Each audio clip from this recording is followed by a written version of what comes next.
Good afternoon, ladies and gentlemen. Our distinguished guest today is Mr. Charles Gibbs.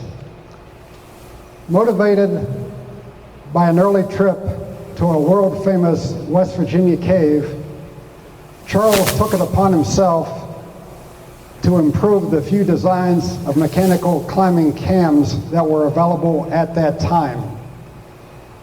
Charles desired to make a cam that was very safe, extremely strong, and that could be easily manufactured in bulk. He also recognized that if you could arrange those cams in such a way that they were completely operated by the lower half of your body, that would free up your hands to push off of, for example, pit walls and to do other important tasks while climbing rope. And as a result, it is safe to say that our guest today also invented what is known as the Ropewalker system.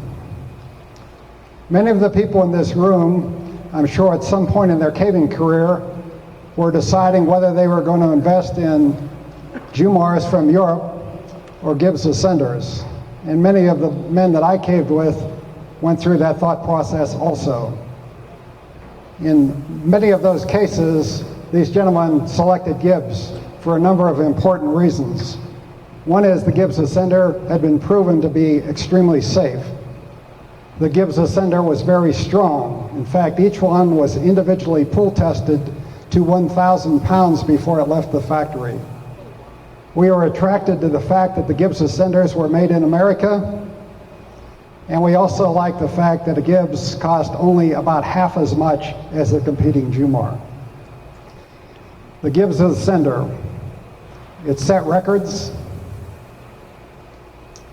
it won awards. It helped found an American startup company. It helped support a family. It facilitated exploration of some of the deepest caves in the world and some of the most magnificent mountains on the earth. It saved lives, and it was invented by our guest today, Mr. Charles Gibbs.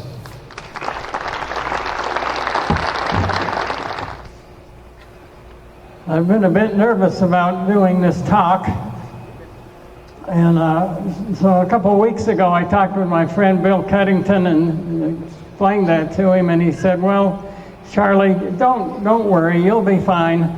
You know, vertical caving has its ups and downs," he said. So anyway, I am really honored to be here, to be your third Luminary speaker for this 2017 NSS convention. My wife LaVon and our son Christopher and I are delighted to be here with you. Thank you for coming to hear our story. I want to thank David Hughes for suggesting that the story of the Gibbs ascender and the development of the Ropewalker system should be told today in this forum. Being asked to speak made me consider how central to my life and to my family's life being part of the caving community has been for us. So this is the story of our family and hopefully safe access to big pits and the hunt for virgin passage at the bottom of those pits. It is also the story of the Cleveland Grotto, whose part in nurturing young cavers like me and encouraging the development of the equipment needed to get in and out of vertical caves was in their priority. And it is the story of my father, mother, and my brother, Peter, who created the Gibbs Products Company and manufactured and sold the Gibbs ascender across the U.S. and around the world. And so I was in the early part, the creation of these devices, and then my brother made them available to you.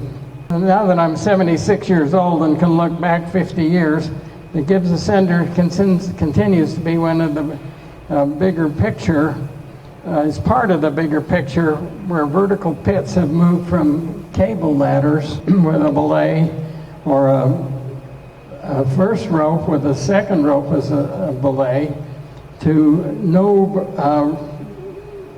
a single rope with no belay at all. To make this transition, the ropes, the ascenders, and the rappel devices have all improved over the past 50 years, especially as regards to the ropes and the devices that make them work.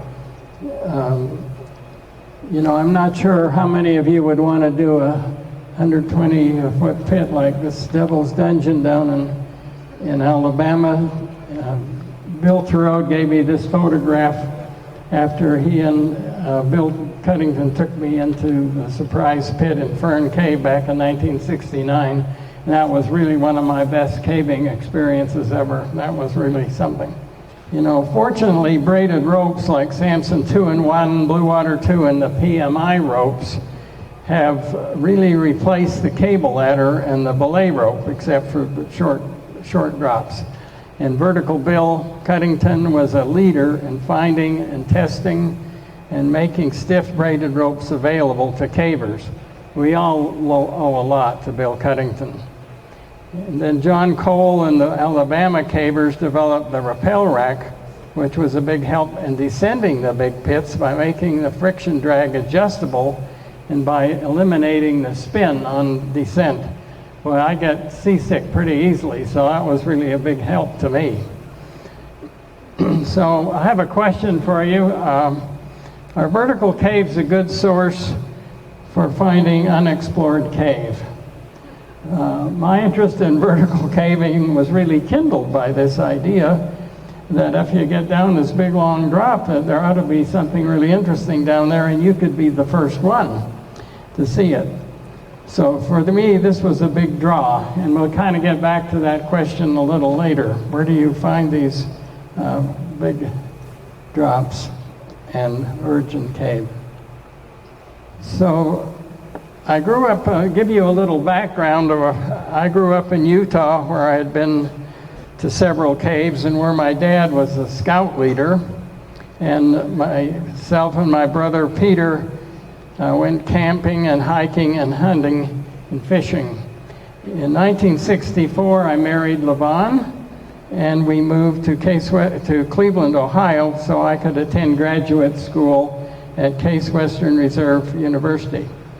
So while in Cleveland, I began looking for a hobby to replace my Utah hunting and fishing, and by good luck, I got connected with the Cleveland Grotto. Are there any members of the Cleveland Grotto here now? Wave your hand if you're, yeah, there's one right there on the camera. So it was, the Cleveland Grotto was founded in 1944 and charted in the NSS in 1945. And it is either the oldest or maybe the second oldest continuously active grotto in the NSS. Maybe the VPI is a little older and continuously operating. The Cleveland Grotto taught me basic rope work using 5/16 gold line Prusiks and ran them on a 7/16 stranded gold line rope as the main line. And I'm sure many of you are used to those devices. We rappelled using brake bars on carabiners, and the grotto had a few short cable ladders for us to try and use. So the Cleveland Grotto was a large enthusiastic group with some experienced cavers who were good leaders and teachers. We didn't have any caves around Cleveland, but we had some good short cliffs to practice rope work. Several grotto members had talked about Vertical Bill Cuddington down in Huntsville, Alabama, and this was an important seed of knowledge for me, as you will see later. The Cleveland Grotto has kept good records over the years in their archives of the old newsletters. And I especially want to thank Beth Miller and Cynthia Norris for sending me email reprints of some of these old newsletters and other help for this presentation. I really appreciated the Cleveland Grotto making a special patch in honor of the Gibbs Ascender.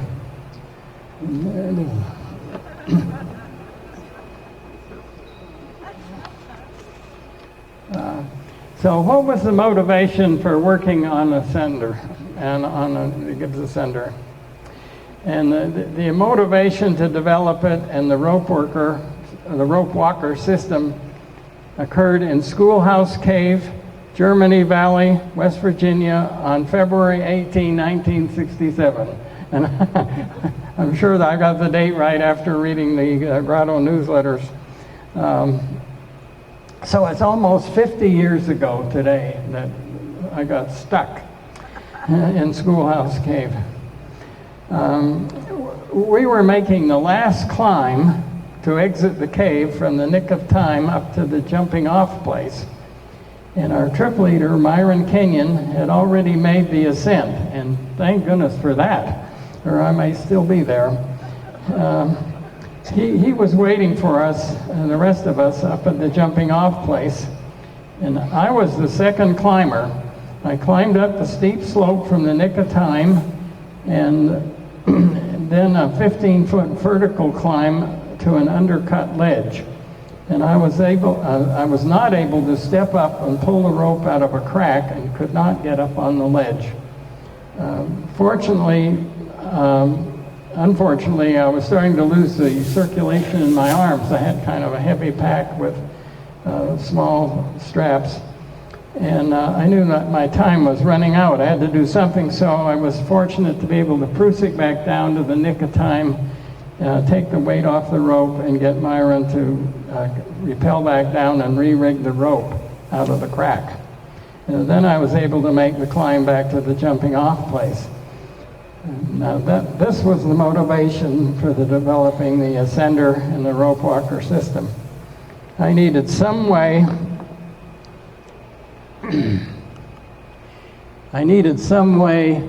to step up so I could pull the rope out of the crack.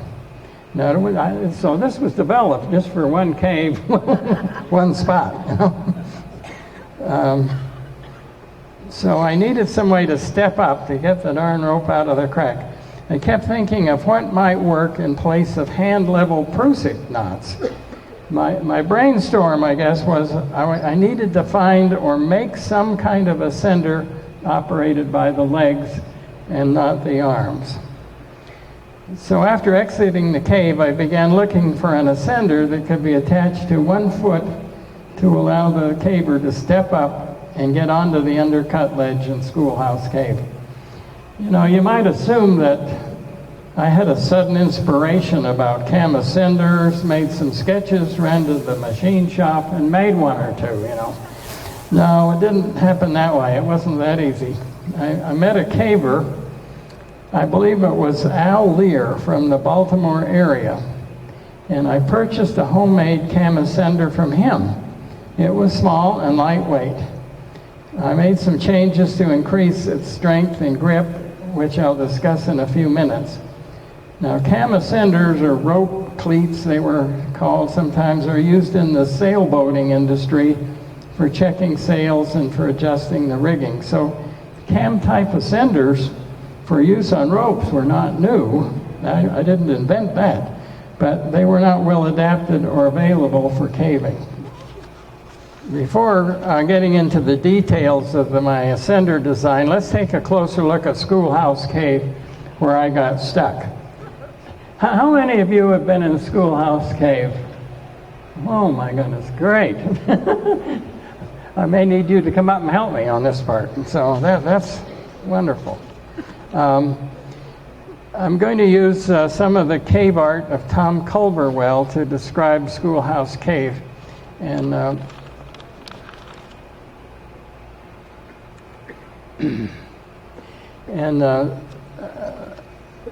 for those who do not know Schoolhouse Cave well, David Hughes has graciously allowed me to share some of the drawings in the book he published, the Cave Art by Tom Culverwell. And David was instrumental in getting these iconic drawings donated to the NSS. The book is available through the NSS bookstore. From David Hughes' book is this map of Schoolhouse Cave. Now, what you do, you get out of your car right here, and you go under the fence, and then you can take the upper passage back. Let's see, let me get this right. You take the upper passage back to the jumping off place. And then you're going to attach your rope there and go down into the big room down here to the nick of time. And I got stuck about right there somewhere. So,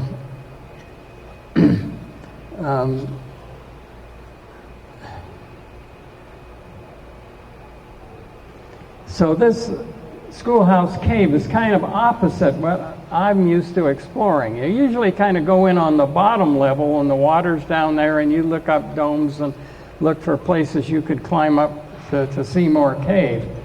But this cave is kind of reverse. You go in the upper level and the darn floor keeps dropping out on you. So you have to rappel down, go across the bottom, then get back up to continue on the upper passage to get to the rest of the cave.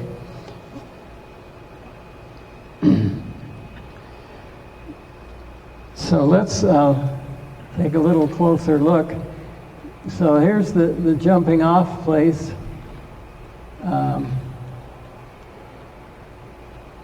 And right there's the jumping off place, and you come on down here to the nick of time. Now the nick of time is like a little ridge, and your left foot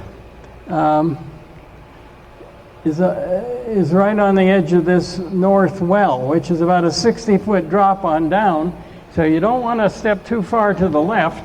And on the right, your right foot is on the edge of the big room. So you got to be real careful. You just back up very carefully to get farther back in the back of the cave to come off the rope. It's a really scary place for a young caver like me.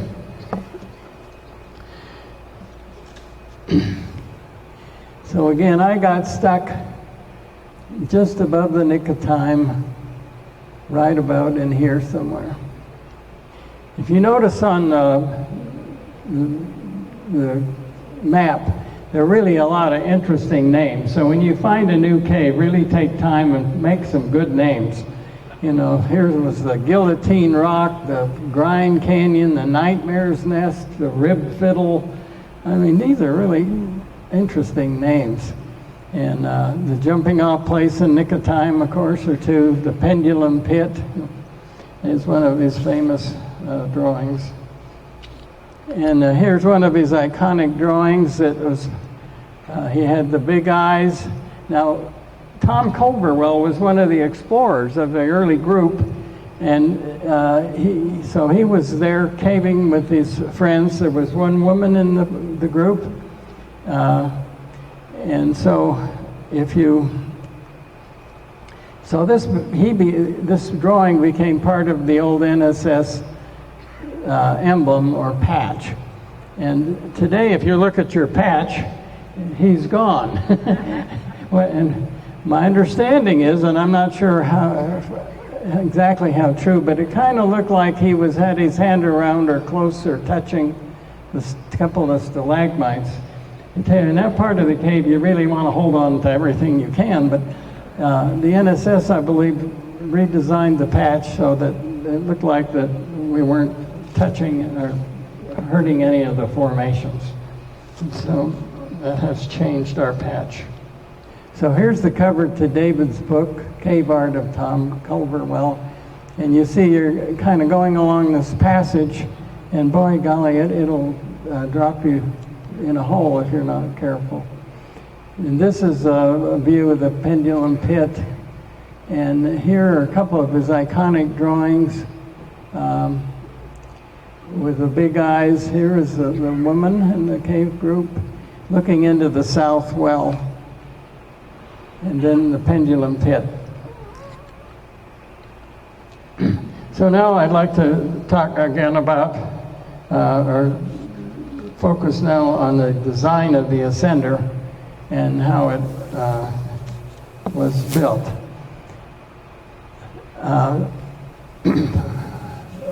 My friend Warwick Dahl and I published an article in the February issue of the NSS News in 1969 with the details about the ascender.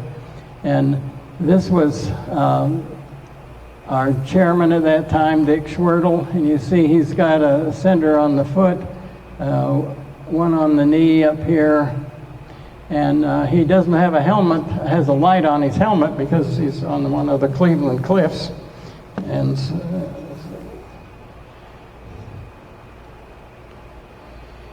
so our primary goal was safety. We wanted to make sure it was safe. We were making some changes to things and didn't want to have anybody get hurt if we could avoid that.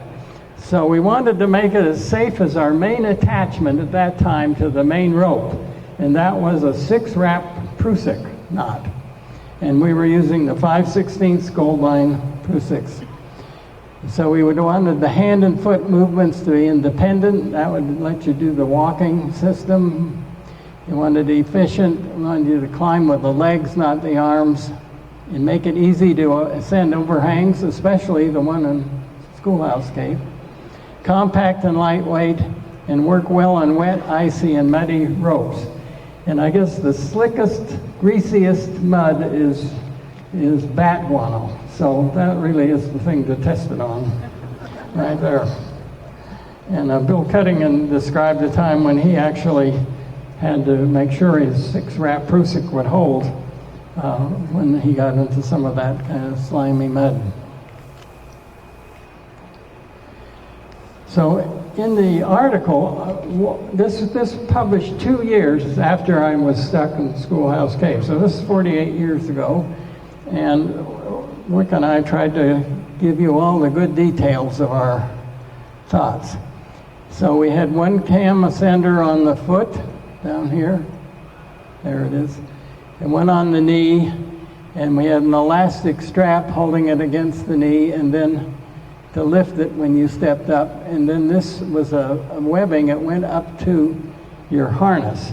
So you're always tied in with 2 attachments. You had your 6-wrap Prusik knot and your second ascender tied to the main line. So if you maybe burned your Prusik knot off with your carbide lamp or something, you're still tied in with that knee ascender. So always wanted 2 attachments to the main line. And here's a blow up of the ascender itself.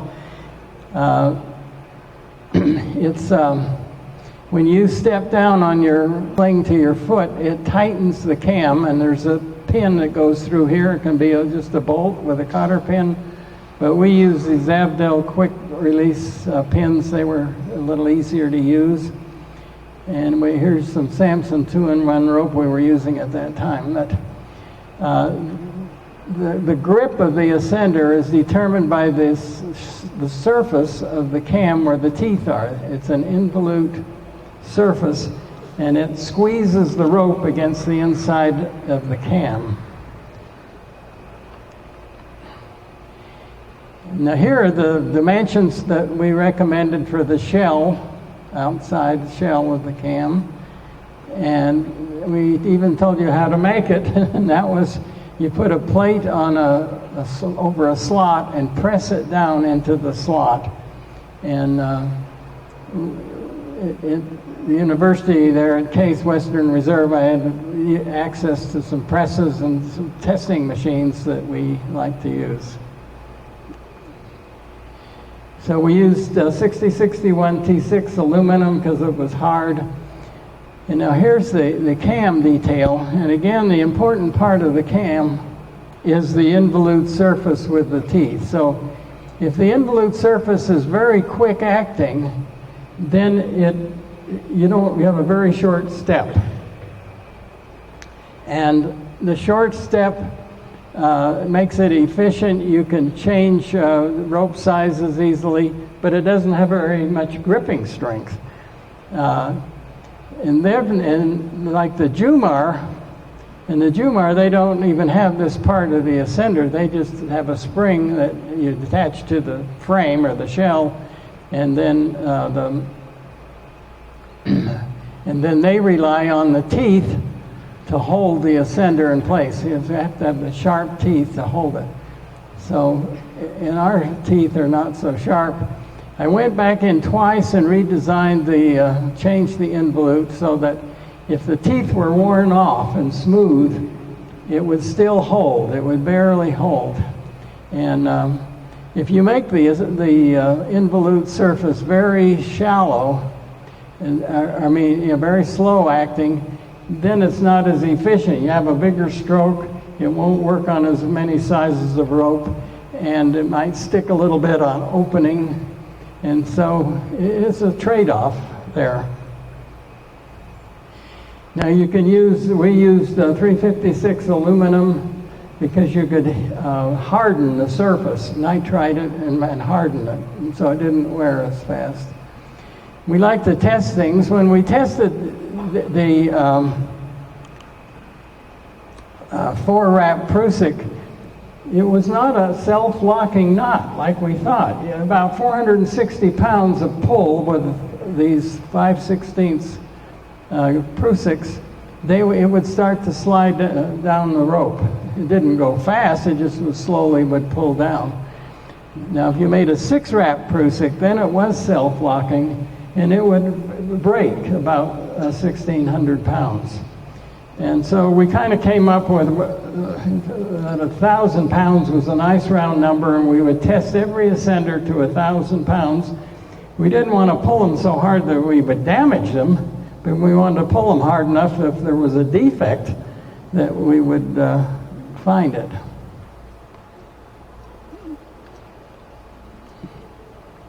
And we did some testing with the wear on the rope from the teeth. There's very little wear on these ropes. Here's my partner, Wick Dahl, and here's, you can see he's climbing on the Cleveland cliffs. There's his one on the foot, one at the knee, his 6-level Prusik up here, and no light on the helmet. he's out on the cliff. Here I am 48 years ago,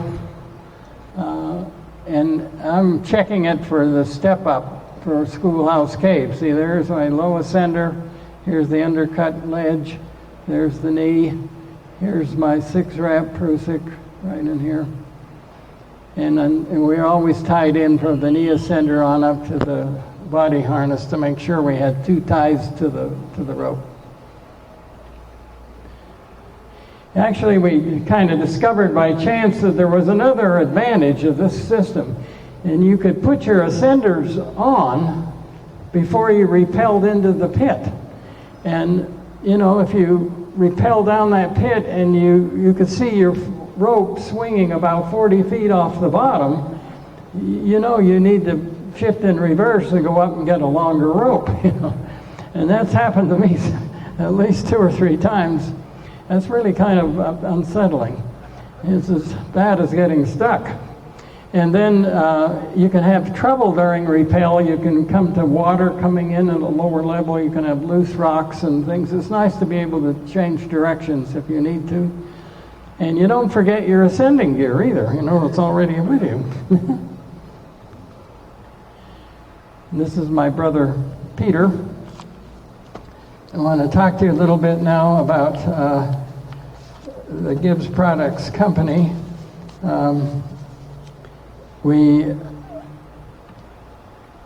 My family, my mother, father, and my brother Peter visited us in Cleveland, Ohio, and it would be late 68 probably, or 69.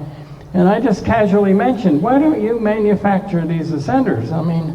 I made 8 sets for people I was going with and 25 sets for the Grotto, and that was a lot of work. It took a lot of time, so I just casually mentioned, you ought to just take over this manufacturing and have a little business. And to my surprise, they did. They went back to Utah and started making them. My father and brother made them, and my mother was the mailing clerk and did the paperwork. So it was a small family business, started in the basement of my parents' house, and I helped them a little bit with some small tools to help in the manufacture. And so we took it to the Lovell convention, Lovell, Wyoming convention in June of '96, in June of 1969. And my brother had put together 56 ascenders, which we took. And the record was 86 seconds for a 100-foot climb. And I met Bill Cuddington there, and he advised me that I've got this wrong. I climbed it in 44 seconds, not 43. So I was a second off, and I was in. So it was. Let me explain. So I just recently received a letter from Bill and Miriam Cuddington. Recently sent it, and it had the highlights of the 50th anniversary of the climbing contest, where they pointed out that my climb was a world record. I mean, that's the only world record I have. And I was the first man under 1 minute. The 1969 convention was kind of a turning point for vertical caving, with the introduction of the Gibbs ascender and the Wilson double roller chest box, according to the Cuddington's letter. The roller chest box was an important addition for both the Mitchell and the Ropewalker systems. And following the climbing contest, Peter sold all 65 ascenders right out of our tent in the campground. So that was good.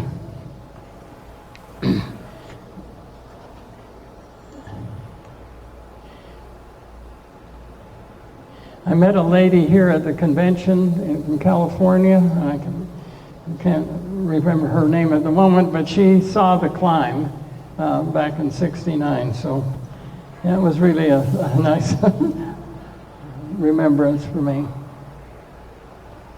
So my mother, who did the paperwork, she was always surprised that we never got a bad check from a caver.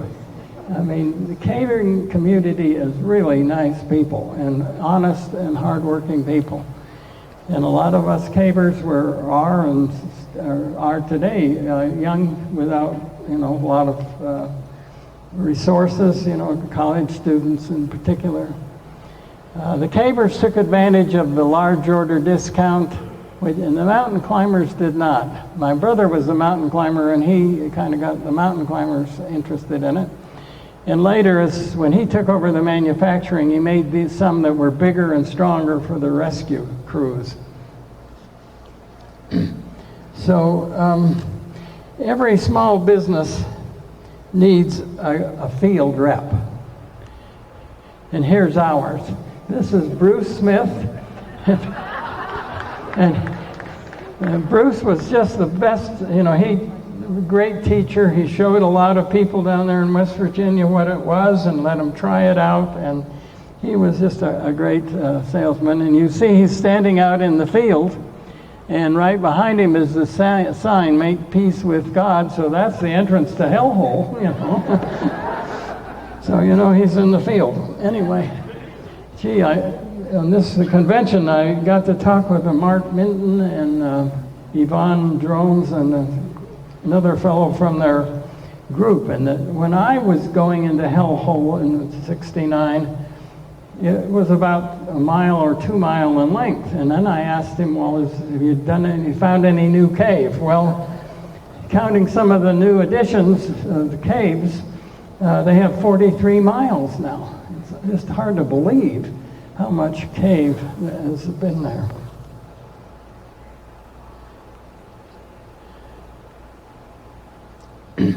So in addition to those inside drops, there are outside drops. And Bill Cuddington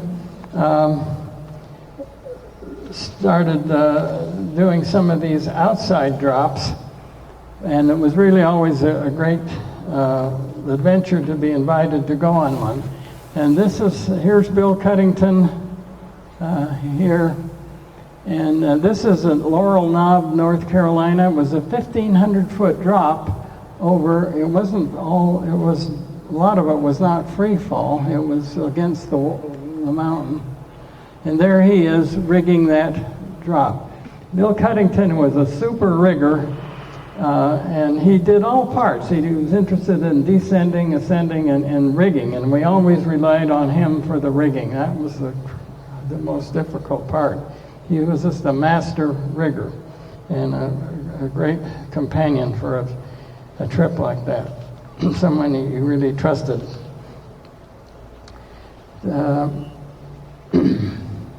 I also wanted to point out that my brother Peter, he worked in the summers as a professional river guide and a boatman.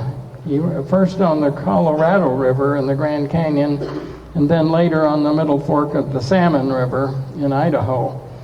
And during the winter months, he manufactured and mailed out the ascenders, mostly by himself, and then during the summer months, while he was on the rivers, the ascenders were mailed out by his employee.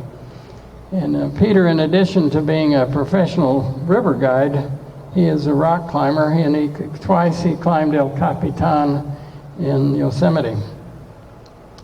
My brother took over the Gibbs products about 1980, allowing my parents to retire, and Peter finally sold the company to his employee, Ray Erkala, in 1997. Ray continues to manufacture and sell the Gibbs Ascender to cavers, climbers, and especially rescue crews and tree trimmers under the name Gibbs Products Company.com, as you can find it on the internet. And one of his distributors to cavers is on Rope 1.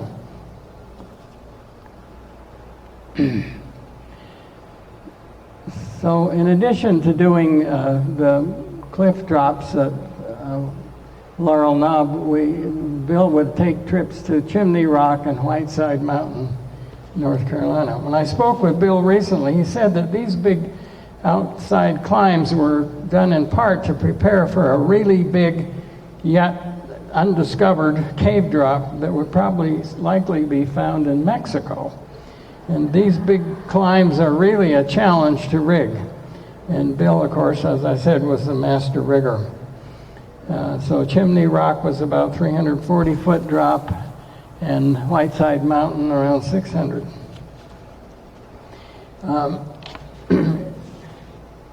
At Christmas time in 1988, Bill and Miriam Cuddington planned a trip to the Sótano de las Golondrinas, the 1,100-foot cave drop in central Mexico. And he invited both Peter and May and Chris, and we took our daughter, and Levon came with us. It was really a big family trip. We really had a wonderful time. And here's Bill's wife, Miriam, sitting on the edge of that 1,100-foot drop, and she's got her PMI shirt on, you know. So women have the strength and the spirit to do these big drops. They're really good at it. And here is Bill Cuddington. Now here she is on the bottom of the Golondrinas, starting her climb, 1,100-foot climb upward. And here's Bill Cuddington. He's got a big long rappel rack, and he's just getting ready to rappel in. He was always interested in rappelling times as well as climbing times. He would check the rope for any damage from the rappelling. And so it was, he was just always working on all parts of the vertical work. And here's my son, Christopher, age 49 now. Here he was at age 19. He's just prusiced up on this nice orange rope here out of the Golondrinas, and Bill said that he had the record climb for that trip of about 28 minutes. And so he's going to go on up and over the ledge, but he could switch over to this tail, a small rope, if he wanted to go over without having to deal with the weight of the rope below him. This is my brother Peter, who was on that trip. And our daughter Kari at 16, and she was running the radio to keep good communications between top and bottom of the pit. And it was really important to have good communications on these big drops. And here we are. Here's Levon, my wife, and Kari at a nice dinner following when we all got out safe. I want to talk a couple other things. The caving world has really changed our life quite a bit. And in 1972, this just after our daughter Kari was born, we bought Blowing Cave. It's a horizontal cave at Sunnybrook in Wayne County, Kentucky. No vertical work. This is horizontal cave. And my caving friend, David Bider, talked me into purchasing this cave so that he and all the rest of us cavers could get into the cave.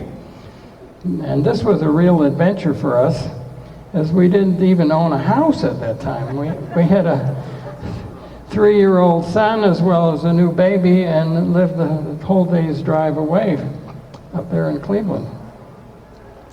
So I imagine most of you bought a cave before you bought your first house, right? Anyway, my friends couldn't quite understand that, but anyway, it's hard to explain some things to them. One thing about Cleveland, they didn't have any caves, and it was impressive to me that they would drive all the way to West Virginia most of the time to go cave exploring.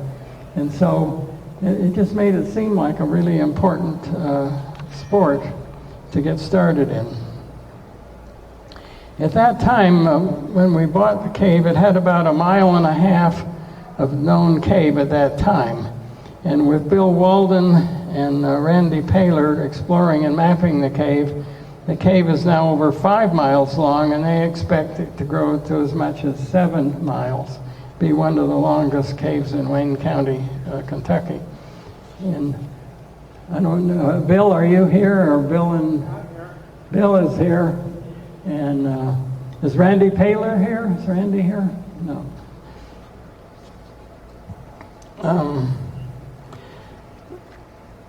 Bill and his family are really strong cavers, and his daughter you have is a geologist up in Pennsylvania, Katie, and their son Aaron. They're all cavers, and Bill's wife all make the family all cavers.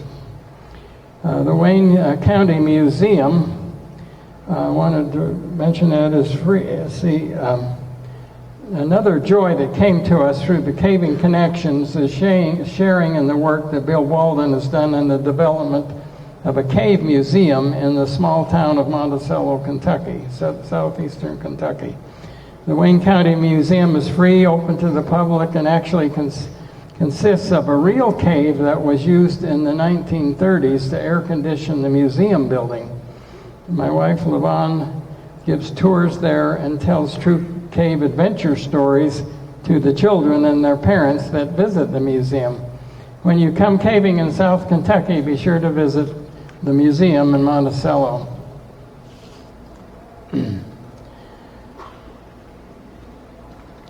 So I'm going to have my son help me answer any questions you might have, and would like my son to come stand up here where he could help hear them, as my hearing is a little bit compromised.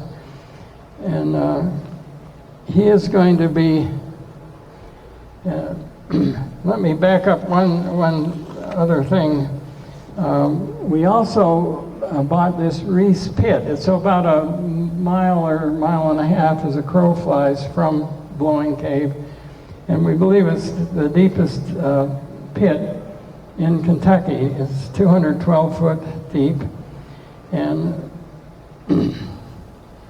free fall drop. It's open to the surface. It's one of those pits that's a kind of 8 foot in diameter hole, and if you weren't paying attention, you could just walk right in. You got to keep your eyes open up there. And here's so we bought this pit in 2009. Christopher, he got to be the first one down the hole, and then we got to name it after Reese, our granddaughter, who came along in 2003. So in 2015 now, Ben Miller and his caving group, which included Matt Tomlinson, a really high-level photographer, came, and you can see the entrance to the cave up here, and there's a climber on the rope right there, and then the rope goes on down. So it's free from the wall. It's a free drop, and when you rappel into the pit, you get about halfway down, about 100 feet down, and here's this big hole behind you, and no way to pendulum over there to get it, to see it. So Ben Miller took his crew in. They rappelled to the bottom and bolted up to that hole, and they found quite a bit of virgin cave and three new pits. Four new pits. And this is a 70-foot pit, and I believe that's Ben Miller right there working on the map. And you all have this in your collection at home. You may not recognize it immediately, but it's the cover of the members manual for last year. So. And now when that came in the mail, I didn't know it was going to be there, and I thought, wow, that looks familiar. And when I went into the dining room and the living room and looked at the mantle above the fireplace, and there was the picture. And so it was really a great surprise to see that. And now there is a second pit near this, the Reese pit. It's we named it, the second pit is 185 feet deep, and the Reese pit was 212, a little deeper. One thing I'd like to mention also about Blowing Cave, there's a publication by the KSS, the Kentucky Speleological Society, that's Bill Walden has made and put a number of copies there for sale in the Speleo books and the NSS bookstore and On Rope One stores here. And it has a map of our blowing cave in it, as well as a map of Wind Cave, which is in the next hollow over from our blowing cave, and on some early exploration notes too to have. So if you're interested in more about Blowing Cave, you can purchase one of these KSS reports in those three places. Finally, let me say that owning a piece of land in the boondocks down there in southern Kentucky has really been a great experience for us. It's a kind of a different culture. We know more people down there than we knew in all of Cleveland. Here, the children, they got to have a pony, that Snowball. You could even sit on him. And that was been a wonderful experience for us. And here's my father, Harold Gibbs, and my mother, Maud Gibbs, that sold you Ascenders. And here's Levon back in 1972 or 3. She has our new daughter on a backpack, and you can't see her. Here's Christopher looking up at her, though. And so this is about 1972 or 73. This is an old-growth tulip poplar. This is what the currant trees look like. Smaller. Anyway.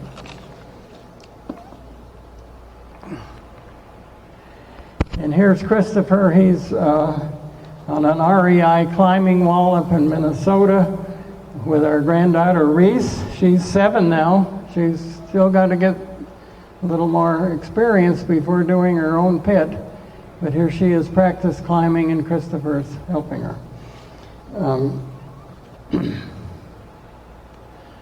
So in closing, here I leave you with this photo looking up the 1,100 feet from the bottom up to the surface opening of the Golondrinas.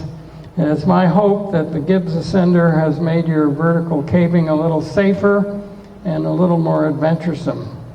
And we hope that you bring your caving family and friends to visit our Blowing Cave and the Reese Pit sometime when you come to southern Kentucky. Thank you very much.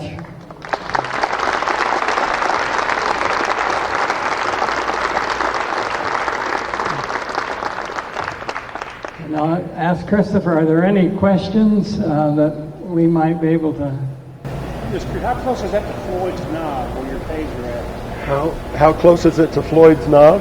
Yeah. How close is it to Floyd's knob? Floyd's knob? Yeah, I'm not sure where that is. Blowing Cave is on Route 200. It's about 3 miles from the Tennessee border.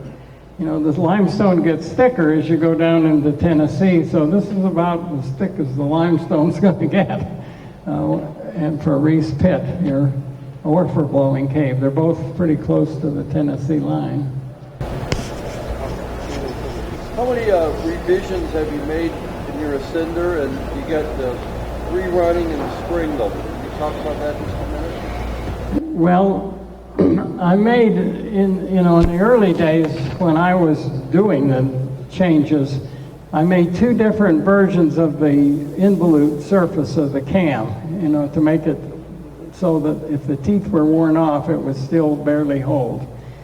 Now my brother, I'm not sure how he has modified it since then. He's made bigger ones and stronger ones that they test up to 2,500 pounds so they can carry more than one person and litter with a helicopter and so on for the rescue crews. But I really don't know, because he's the one you need to talk with for that. You got a couple different spring-loaded models? Spring-loaded? Spring-loaded. Yeah, he made the spring-loaded model, and see, I didn't do that. He made a little indent thing that you pull a spring out over that. He made one for the tree trimmers where it's like a double cam, and you flip the rope one way, it does one thing, you flip the rope the other way, it releases it, I think. So it's a kind of for the tree trimmers. Question? How many of your cams have failed the pull test at the factory? How many cams have failed the pull test at the factory? Any of them? Now his question is, how many senders of your cams have failed in the at the factory? Boy, I don't know. I broke 1 or 2, but they were bad castings. And when you're breaking a sender at 1,000 pounds, boy, we had a plastic see-through tube to cover it, because boy, when they go, they just make a tremendous bang. You can get hurt by flying parts. So I don't know. I'll have to ask Peter. I'll find out from Peter how many he had. But in the later years, they had better castings, and they really didn't break very often. That was very unusual to have one fail. Yeah, the proceeds for the sale of the KSS newsletter go to a good cause, and they're available at 3 places: the On Rope One and NSS Bookstore and Speleo Books. Question there in the back. Do you know how many Gibbs Ascenders you've sold to cavers over the years? How many total Gibbs Ascenders have been sold to cavers over the years? No, I don't know. I'd have to ask Peter that question.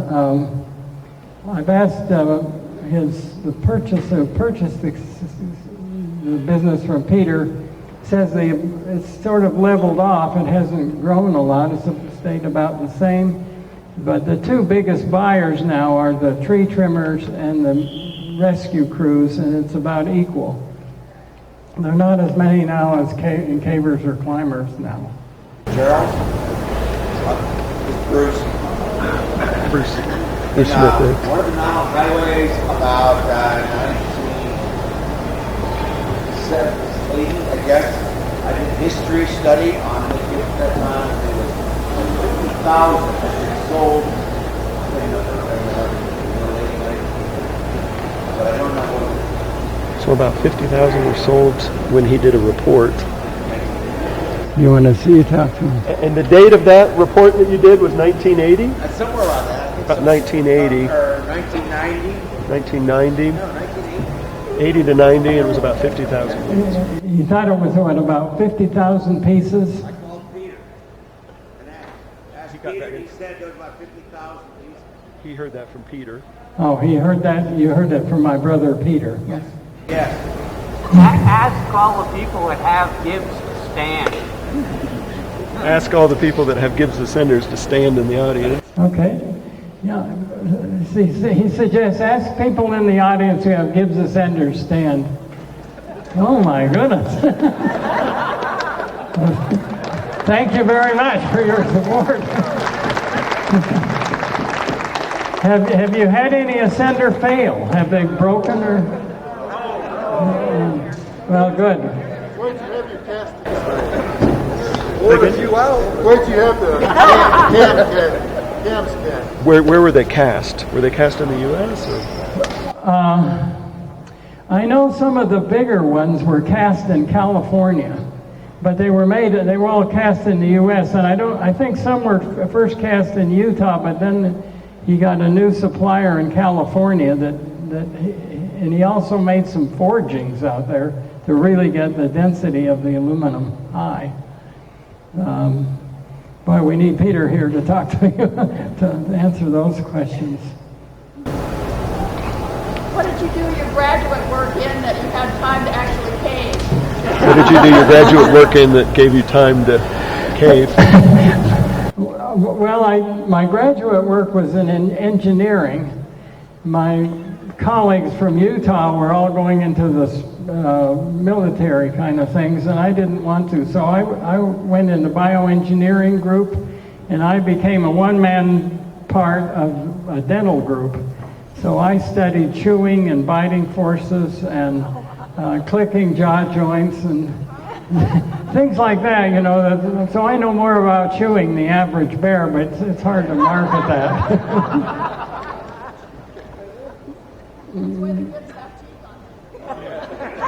That's why the Gibbs ascenders have good teeth. Oh, that's why we have teeth on the Gibbs ascender, I guess, yeah. But it was an interesting working with dentists. Now, I was very fortunate to have nice people to work with in Cleveland and in Gainesville, Florida, at the new dental school down there. Thank you very much.